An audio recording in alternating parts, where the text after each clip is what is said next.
I wanted to give you an update on my Turner syndrome student.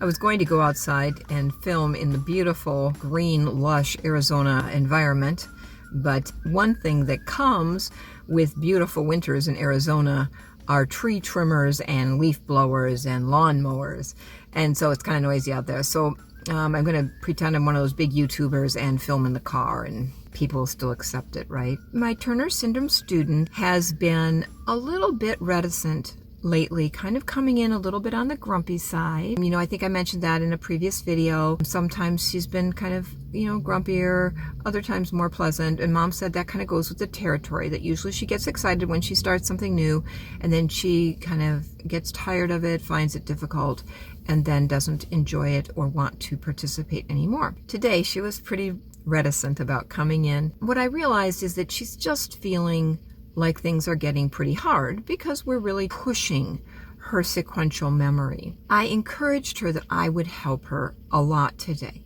And so not only did we use stories to help with the memorization, I also pointed out patterns, asked her to find patterns and things like that. It went really, really well, and she passed a rather difficult level. It's still several grade levels behind where we want to get her, but it's way better. And so that was really good, and she left cheerful. She responds well to putting a sticker on her chart to show her progress.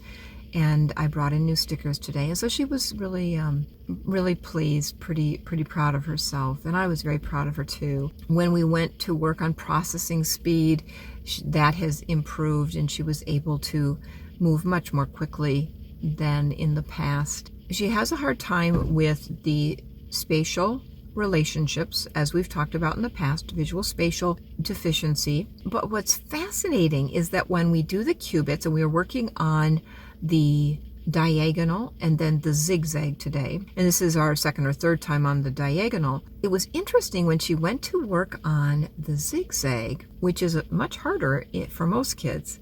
She came up with a system, and when she came up with that system, then she caught on very quickly and was able to complete the zigzag quite readily. So, and what she did was she would put triangles together and then put them into place. That was really cool to see.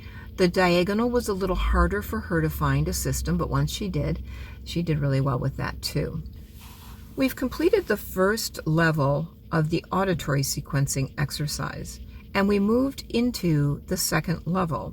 That didn't go well. I moved her in to that level just like I would a typical student, and it was just too overwhelming. And I'll try to explain without, I haven't done training yet on the auditory sequential exercise for the channel here.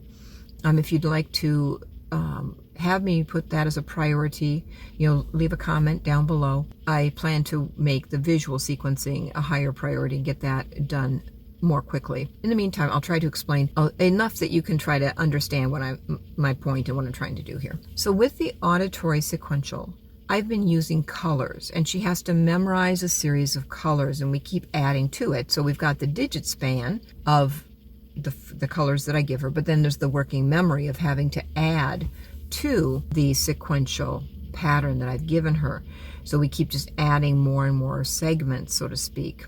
That has been going well. It's taken a long time, but she's making progress and has worked through the first grade level. So I jumped in where I would with any other student, as I said, and that was a mistake.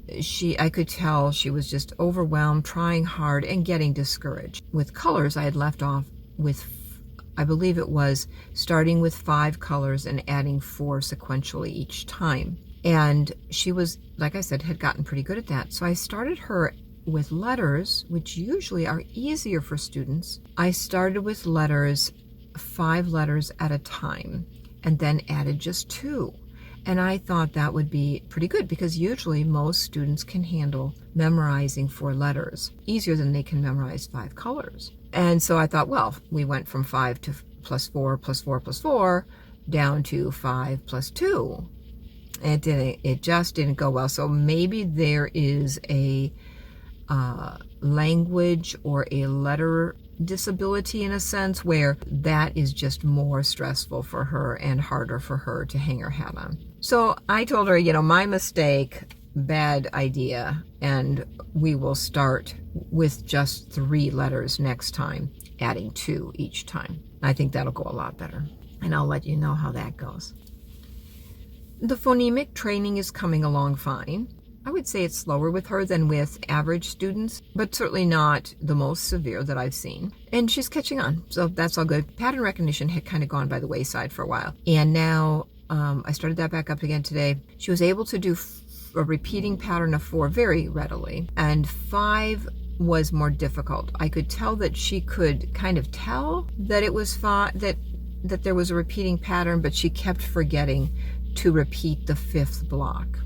She would repeat the first 4 out of 5 and then leave off the last one. So, but still, 4 was hard, and it took us a long time to get beyond 4. So I'm okay with that, and we'll keep working there on that. It does help her when she repeats the colors orally, and she can hear the rhythm and the flow of that repetition.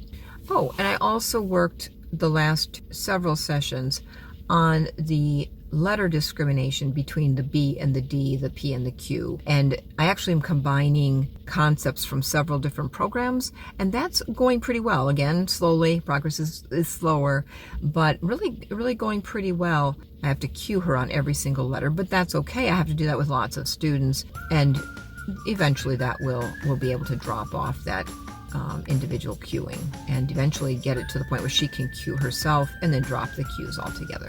So that'll be kind of our stepping stones to get to the place of recognizing the difference between the various letters. So, okay, I think that's it for today. We'll see you in the next one.